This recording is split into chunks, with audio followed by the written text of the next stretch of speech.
pépites, j'espère que tout le monde va bien et bienvenue dans ce nouveau podcast qui s'appelle « On déstresse ensemble ». Aujourd'hui, on va parler d'un sujet qui nous touche tous énormément, le stress. Le stress avant un examen, le stress avant un oral, avant un entretien, ou même ce stress constant qu'on peut ressentir sans vraiment savoir pourquoi.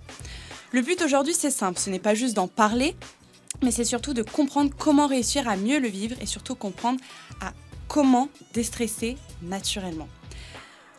Pour cet épisode, je suis accompagnée de deux invités incroyables. Bonjour. Bonjour. Donc Anna, danseuse professionnelle et fondatrice du studio The Reformer Club, qui va nous partager son expérience personnelle dans le monde de la danse, la pression qu'elle a pu vivre dès son plus jeune âge, donc dès l'âge de ses 11 ans, mais aussi les méthodes simples et efficaces qu'elle a utilisées grâce au yoga pour mieux gérer son stress. Tout à fait. Et Isabelle, naturopathe, c'est une approche qui cherche à maintenir et améliorer le bien-être avec des techniques naturelles. Tout à fait. Et elle travaille beaucoup sur l'alimentation, le mouvement, la respiration. Elle va nous apporter plein de conseils naturels, accessibles et concrets pour apprendre à calmer son stress au quotidien. Donc si vous êtes en période d'examen, en surcharge mentale ou juste stressé par la vie comme moi, cet épisode est fait pour vous. Alors, aujourd'hui, donc, on va commencer par Anna. Anna, le stress, c'est quelque chose que tu connais bien, puisque du coup, tu as dû savoir le gérer depuis l'âge de tes 11 ans, comme on disait tout à l'heure.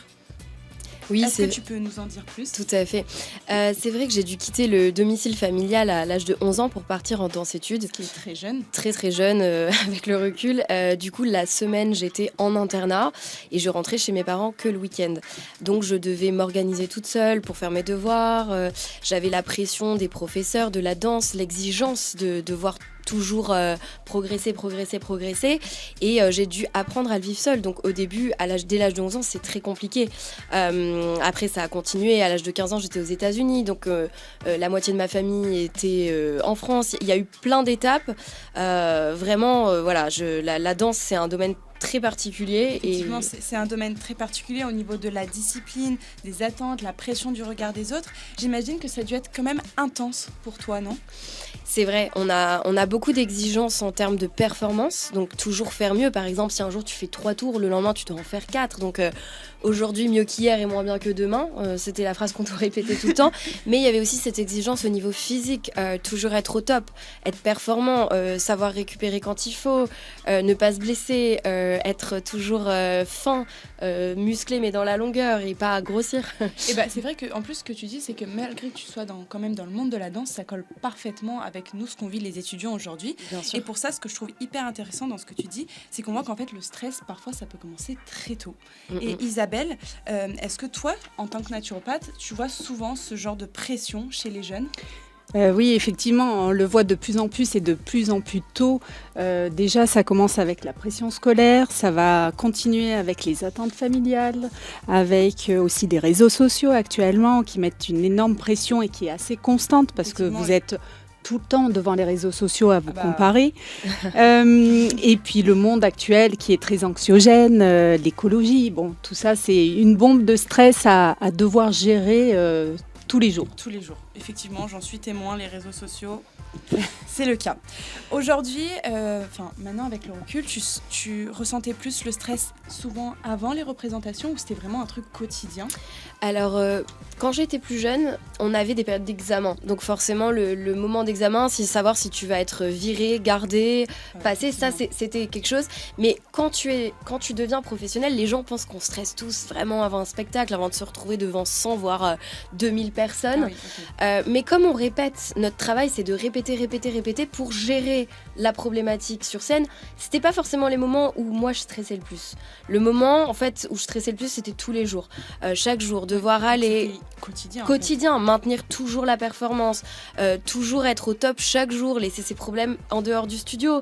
C'est une contrainte au quotidien de devoir en fait toujours être au top, tout simplement. Du coup, quand le stress fait partie du quotidien, Isabelle, est-ce que toi, en tant que naturopathe, tu as une solution quand le stress fait partie du quotidien ? Oui, en fait, il faut arriver à... Alors, c'est toujours facile à dire et plus difficile à faire, mais en fait, c'est avoir des petits tips un petit peu tous les jours, à mettre en place des petits rituels, déjà pour commencer par la respiration. Il y a aussi l'alimentation, essayer d'éviter de manger trop sucré parce que quand on est stressé, on va aller chercher forcément de l'alimentation doudou. Alors le sucre apporte pas le stress, par contre il engendre des pics de fatigue dus au sucre.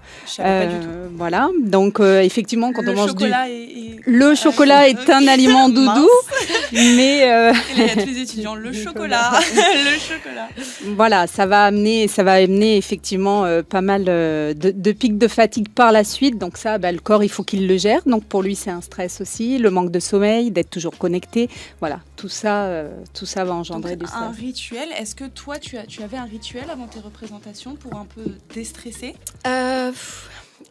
On a tous un peu en fait notre manière de gérer le stress. Il y en a, ils veulent continuer à répéter sur scène derrière le rideau pour être sûr que le mouvement il va passer, il va être au top malgré le.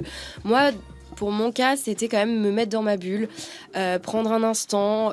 Souvent, j'étais allongée au sol avec mon casque, avec mes écouteurs, avec de la musique que j'aimais. Juste, je fermais les yeux et je me recentrais en fait intérieurement. Je me recentrais dans mon corps pour essayer d'oublier cette pression. Donc toi, c'était la musique qui t'aidait, fait d'être seule dans une pièce, la musique. La musique, en fait, m'aidait à justement, comme disait Isabelle, me recentrer en fait sur ma respiration et me reconnecter en fait à mon corps. Parce qu'en fait, on a vraiment parfois le corps et l'esprit qui sont séparés. Et quand t'es stressé, t'es dans ta tête et t'es plus dans ton corps. Mais du coup, il y avait une musique en particulier. Est-ce que tu mettais du Jujujul ou est-ce que c'était des musiques quand même adaptées à la situation ? Honnêtement, il n'y a pas de règle. Je pense que c'est une musique qui va nous toucher, qui va nous calmer. Donc franchement, si Jul te calme, let's go, mets du Jul. Moi personnellement, ça allait être des compositeurs.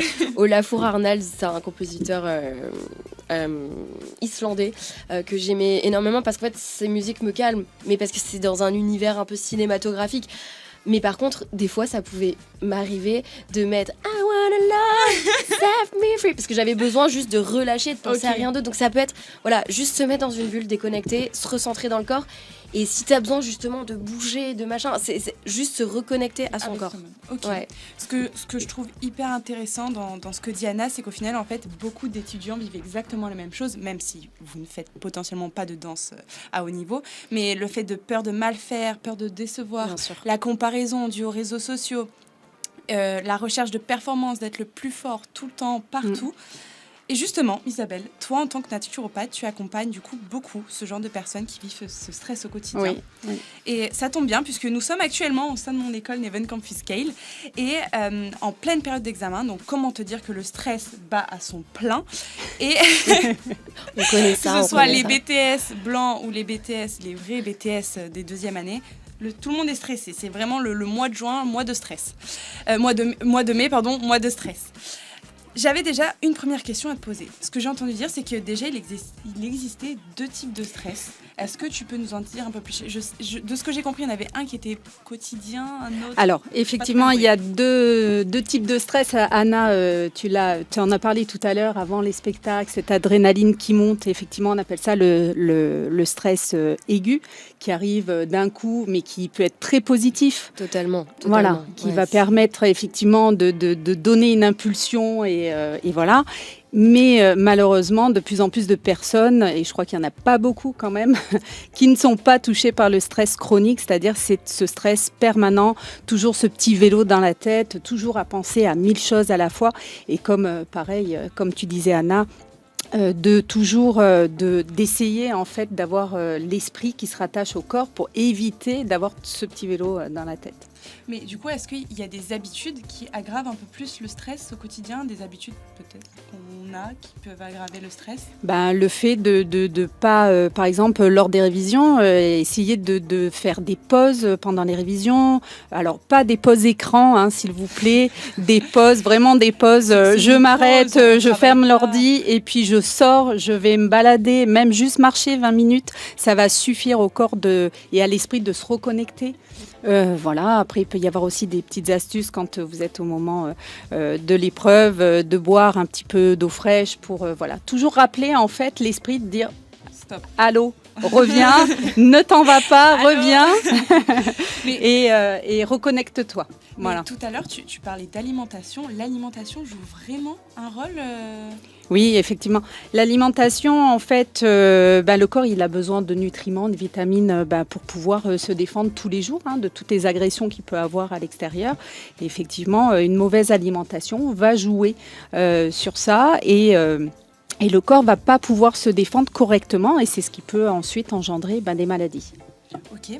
Et comment, si demain on a une crise de stress qui peut arriver, ou même là on est en période d'examen, et voilà, si tu devais donner peut-être un petit conseil à tous nos étudiants qui nous écoutent et qui sont en pleine période de stress, enfin, d'examen, mais du coup de stress, est-ce que déjà tu as un premier exercice à mettre en place rapidement là? Alors, un exercice rapide, et puis on peut le retrouver sur YouTube ou sur les réseaux, c'est de faire de la respiration. Donc, il existe plein de sortes de types de respiration, de la cohérence cardiaque qui permet énormément de se reconnecter et qui va permettre aussi la concentration jusqu'à 4 heures. Donc, c'est pas mal. Surtout que quand on passe les examens, généralement ils durent 4 heures. C'est ça. Il va y avoir, au niveau de l'alimentation, si j'ai un conseil à donner, c'est d'essayer de prendre, si on peut, plutôt un petit déjeuner protéiné et non pas un petit déjeuner sucré. Céréales, on oublie. Céréales, on oublie. Barres chocolatées, on oublie. Parce que ça va, au contraire, pendant l'épreuve, vous risquez d'avoir un pic de fatigue. Voilà, à boire. Et après, on a les huiles essentielles aussi, qui sont vraiment en naturopathie. Nos copines, si on n'a pas de problème d'asthme, on peut respirer des huiles essentielles comme l'huile de lavande vraie, de la camomille. Voilà. Et ça va aider à se calmer. Anna, sur tous les conseils un peu que vient de donner Isabelle, est-ce qu'il y en a un que tu retiens un peu plus que d'autres et que tu aurais aimé savoir en tant que danseuse durant la période où tu étais submergée potentiellement par le stress? Oui, tout à fait. Je pense qu'effectivement, on a tendance à oublier qu'il faut déconnecter totalement et parfois sortir de son lieu de travail, de son lieu de révision pour vous les étudiants et vraiment aller soit dans la nature. On habite dans une région incroyable, il y a la mer et tout ça, c'était des choses que j'avais pas forcément l'habitude de faire. Comme je le disais précédemment, je me renfermais dans ma bulle, finalement une bulle qui était de musique, etc. Mais sortir à l'extérieur, sortir de son cadre de travail, c'est hyper important. D'accord. Si on peut un peu résumer sur tout ce que vous avez dit toutes les deux, là il y a du coup des étudiants qui nous écoutent. Si vous deviez du coup donner un petit changement hyper simple, on revient un peu sur ce que tu disais tout à l'heure, mais vraiment le premier exercice que vous donneriez à un étudiant qui est hyper stressé par les examens qui arrivent, quel serait le conseil un peu que vous donneriez? Est-ce qu'il y en a une de vous qui veut commencer? Moi, je dirais bouger un peu tous les jours. Déjà, voilà, Bouger. au moins 20 minutes par jour. C'est ça, je pense que Isabelle, on va se rejoindre parce qu'elle a parlé de cohérence cardiaque, c'est vraiment les vidéos YouTube cohérence cardiaque, ça prend 5 minutes, ça recentre et à la fois toujours rester dans le mouvement. Moi, le mouvement, c'est mon métier premier et vraiment faire des exercices de respiration, pranayama, c'est des exercices de yoga, il y en a plein sur internet, c'est facile, c'est accessible et rester toujours dans le mouvement, que ce soit faire du sport, sur du Joule si vous en avez envie. ou alors vraiment du yoga, du pilate, quelque chose. Le pilate qui d'ailleurs revient vachement à la mode depuis ces dernières années. C'est vrai. Je pense que ce qui est important, c'est vraiment de faire sortir ce stress. Il a besoin de sortir, donc le mouvement, c'est priorité. C'est ça. Écoutez, merci beaucoup. Merci pour cet échange. Je pense que beaucoup de personnes et surtout beaucoup d'étudiants vont se reconnaître dans ce qu'on vient de partager aujourd'hui. Et surtout, j'aimerais que tous les auditeurs et tous les étudiants retiennent qu'être stressé ne veut pas dire être faible. Non. Je pense que c'est vraiment ce que vous avez essayé de dégager dans ce que vous disiez. On passe tous par des moments de pression, surtout durant les études ou quand on veut réussir. Anna, tu en es la preuve aujourd'hui. Le plus important, c'est d'apprendre à écouter son corps. Demander de l'aide quand ça ne se va pas, de demander de l'aide quand ça ne va pas et de trouver les méthodes qui nous font du bien. Anna, j'ai entendu dire, avant qu'on finisse, que tu avais ouvert un studio de pilates à Cannes. Est-ce que tu peux nous en dire plus? Parce que le pilate, qui est quand même un peu une hype qui redevient de plus en plus à la mode, ça pourrait potentiellement intéresser tous nos étudiants, mais c'est surtout que tu fais du pilate et du yoga pour rester zen. Oui, c'est vrai. Alors moi, c'est mon projet de reconversion, effectivement, après la danse. Alors, j'ai pas totalement arrêté la danse, mais c'est vraiment une volonté, en fait, de partager des outils que j'ai eu la chance d'apprendre lors de ma carrière. essayer de les offrir aux gens qui justement ont besoin de se recentrer, parce qu'aujourd'hui il y a tellement de sollicitations, les réseaux sociaux, les écrans, les problématiques actuelles mondiales. On a besoin des fois de s'accorder du temps pour nous, pour se recentrer, pour déstresser aussi, et offrir ces disciplines qui ont le pouvoir de vous reconnecter le corps, l'esprit, ensemble. Voilà, c'était vraiment mon objectif en C'est ce qui t'a poussé à la création de ce studio, oui. donc The Reformer Club. Tout à fait, The Reformer Club, basé au Canet, et vraiment, pour moi, c'est ma priorité d'accompagner les gens et à ce qu'ils se sentent bien, tout simplement. Voilà. Ok. Et toi, du coup, Isabelle, tu es donc naturopathe, mais quelle a été ta motivation ? Est-ce que déjà tu fais partie des clichés, je marche pieds nus, je fais des câlins aux arbres ? Est-ce que tu fais partie Alors de cette effectivement, on a ce cliché, mais oui, je mange des graines et dès que je peux, je marche pieds nus et je fais des câlins aux arbres. J'adore ça. Pourquoi je suis venue à la naturopathie ? Pareil. Moi, en fait, pareil, trop de stress chronique a fait que mon corps, à un moment, il a réagi et il m'a dit stop, il faut que ça s'arrête. Et j'ai eu besoin de comprendre pourquoi mon corps réagissait comme ça. Et donc, j'ai fait des formations de naturopathie. Et maintenant, je donne mes conseils aux autres pour essayer de dire stop au stress et de se sentir mieux dans sa tête et dans son corps. Parfait. Écoutez, merci beaucoup. Merci à toi, Romane. Merci beaucoup. Anna et Isabelle, et à vous surtout de nous avoir écoutés aujourd'hui. On se retrouve très vite pour un prochain épisode de Comme Azur. Et surtout, no stress. Bisous, bisous.